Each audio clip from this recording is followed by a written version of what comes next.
Noite a todos e a todas. Então, o tema da reflexão de hoje são as verdades sobre Deus, sobre a criação, sobre as criações que é por Ele regida, né? A criação e sobre aquilo e sobre a matéria, o universo, né? Ou os universos, entendeu?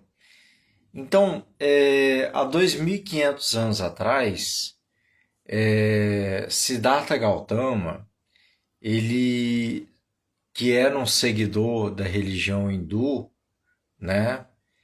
Ele buscou a iluminação e ele percebeu que havia algumas verdades nobres, que ele chamou de verdades nobres, né? As quatro verdades nobres sobre a vida, entendeu? De que nós nascemos, de que nós morremos. Então, ele pegou essas verdades nobres de acordo com o que ele foi constatando no caminho de busca ardente dele, né? Então ele chegou nas quatro verdades nobres, que eu não sei ao certo aqui, mas eu vou colocar um texto aqui, entendeu? Eu imagino, eu aqui imagino que as quatro verdades nobres elas sejam assim: tudo na vida é impermanência. Para se adquirir estabilidade, é preciso amar. Tudo é organizado pelo amor.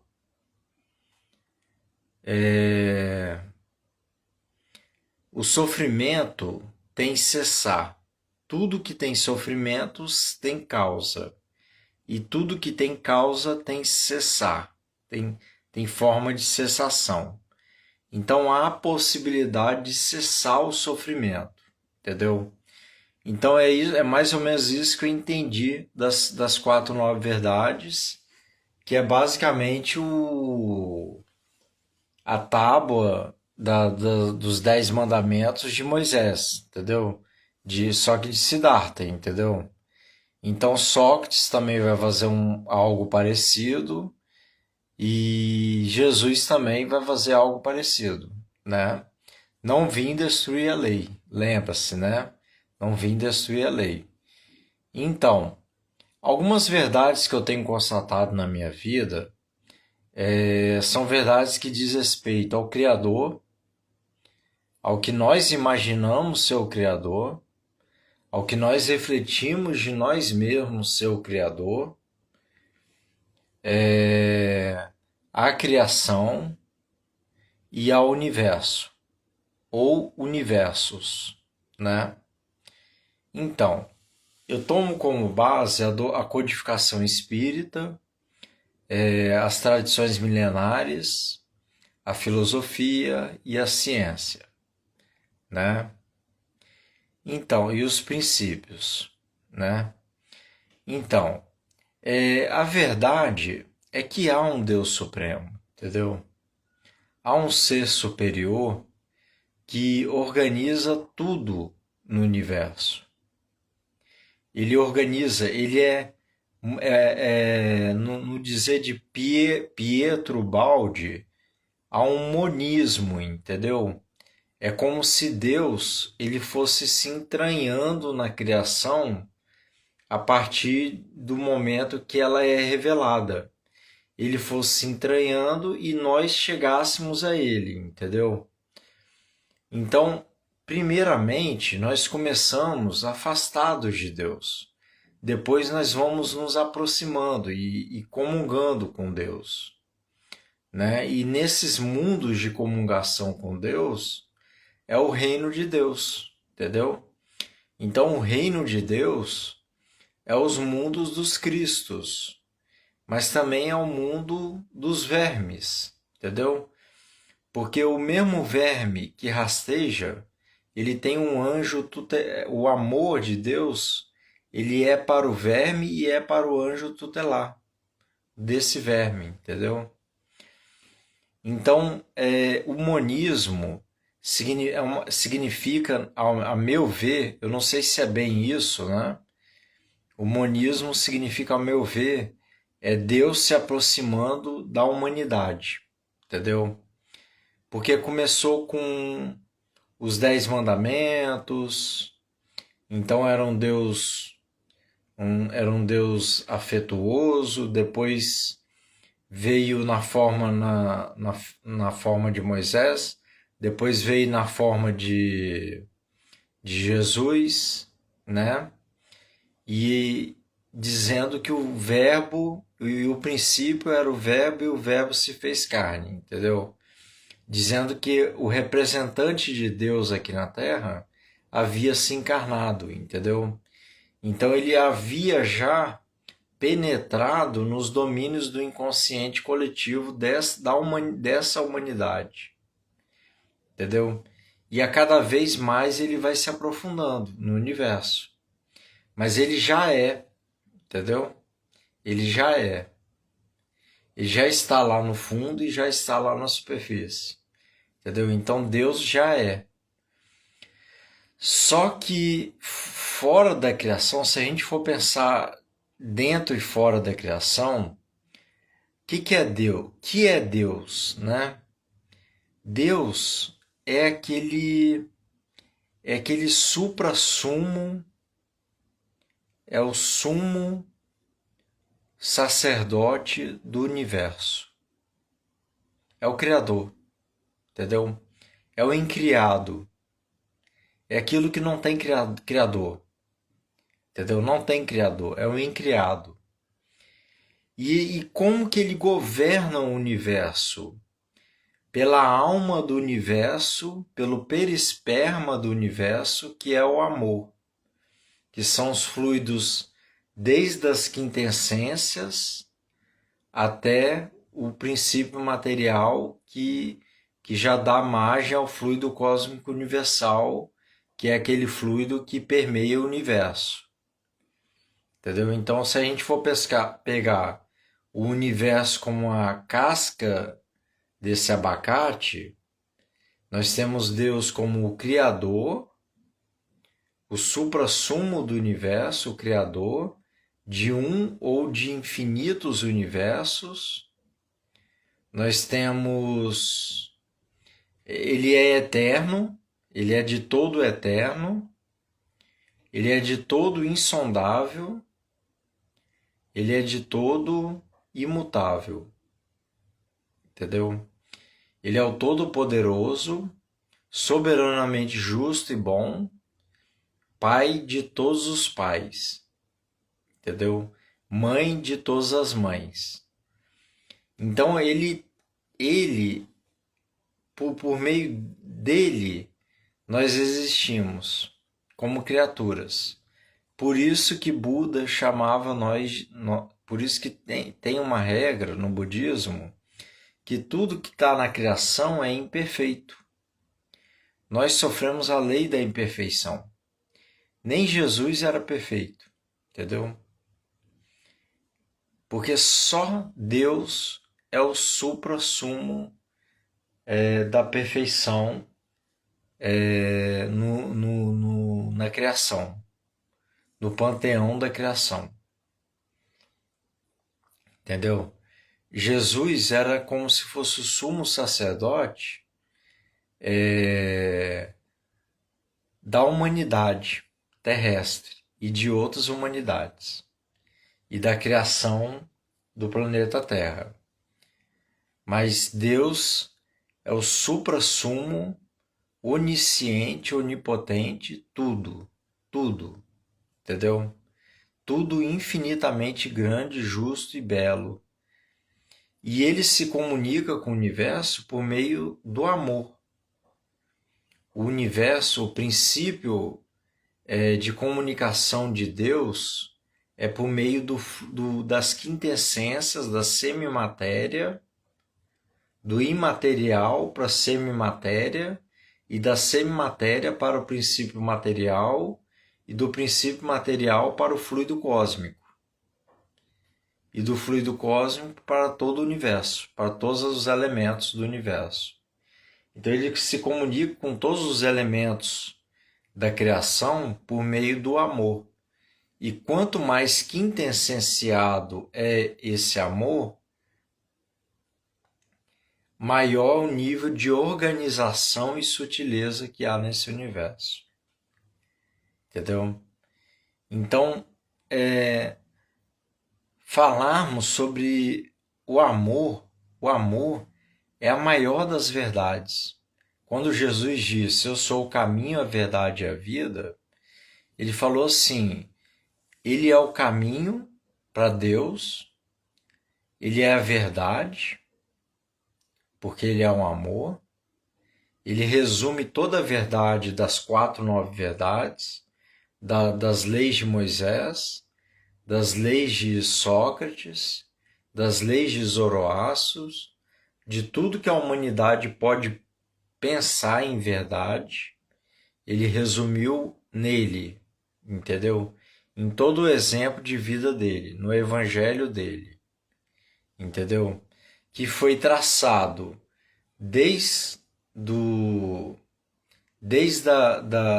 das promessas da vinda dele, há cerca de 1000 ou 10.000 anos antes dele encarnar, que é quando ele já estava se aproximando do orbe terrestre, até da manjedoura até o Calvário, entendeu? Ali ele resumiu toda a verdade, toda a constatação da verdade. E quanto essa verdade ela foi deturpada, né? Mas muitos conseguiram permanecer na verdade e muitos têm permanecido na verdade e muitos têm tirado o homem da lama, entendeu? Do buraco. Porque a verdade liberta. Conhecereis a verdade e a verdade vos libertará. Entendeu? Então Deus é amor para Tiago, filho de Maria. Deus é amor, o irmão de Jesus, né? Tiago, irmão de Jesus, Tiago menor. Deus é amor. E para Paulo, a caridade é a maior das virtudes.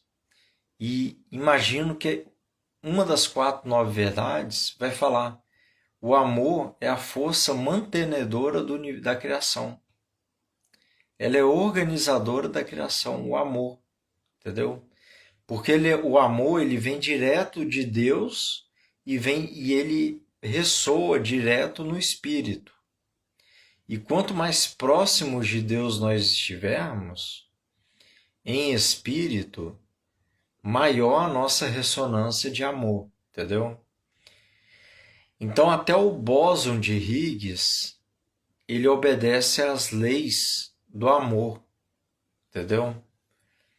Só que na categoria da matéria, não há propriamente uma força chamada amor, mas há uma força forte, força fraca, as 4 forças da física, e que nós podemos imantá-las de amor, entendeu? Então, como nós somos espíritos, inteligências, consciências que já se abrocharam, princípios inteligentes que já chegaram à humanidade, a nossa máxima concepção de sublimidade é pelo amor, pela alegria e pelo prazer, entendeu? Pelo amor, pela caridade, pela alegria e pela justiça, né? Então essas são as máximas concepções da verdade que nós podemos tirar. E ninguém mais para resumir isso do que Jesus, né? Se Buda resumiu as 9 verdades, Sócrates resumiu o apaganismo, o evangelho ele vai seguir esse caminho, e a maior força mantenedora da criação é o amor. De outra forma, a força mais a força destrutiva do universo é o ódio, né? Isso dentro do nosso antropomorfismo que nós temos ainda com Deus. Como o povo de Judá tinha esse Deus vingativo, esse Deus raivoso, nós ainda, até mesmo na codificação espírita, nós ainda temos um antropomorfismo, ou seja, tomar as nossas qualidades, tomar as qualidades morais do ser humano como se fosse Deus divino, entendeu? Como se fosse as potências de Deus. Mas na realidade é muito mais amplo do que isso. Se a gente for pensar, é muito mais amplo do que isso. Porque Deus é a inteligência suprema, a causa primária de todas as coisas, o incriado, o insondável, o intocável, entendeu? Então é mais ou menos isso. E as forças mantenedoras do universo é o amor, é a justiça e a caridade, segundo a codificação espírita, né? Porque tem as forças mantenedoras do universo, segundo o Bhagavad Gita, segundo os Upanishads, segundo o Bhagavatam, segundo o Yoga, entendeu? Então cada um vai ter, cada filosofia, cada doutrina, mas é tudo universalista, entendeu? Tudo vai chegar numa causa primária, entendeu? Que é Deus, entendeu? E nós estamos ainda em tarefa de sublimação desse amor, dessa alegria, dessa justiça, né? E ainda dominando ainda, tentando lidar com as nossas sombras que provém da nossa mentalidade inferior, entendeu? Provém do nosso corpo. Porque quando nós escolhemos habitar um corpo em encarnações sucessivas, nós estamos fazendo progredir a matéria, o princípio material, desde lá da união do princípio inteligente com o princípio material, formando o átomo, formando as partículas subatômicas, até os reinos angélicos, onde a materialidade, onde já não há materialidade, onde há semimaterialidade, né? Que é a mesma coisa que Kardec chamou de quintessência, entendeu? Então, os seres superiores do universo, eles vivem sobre um perispírito quintessenciado, entendeu?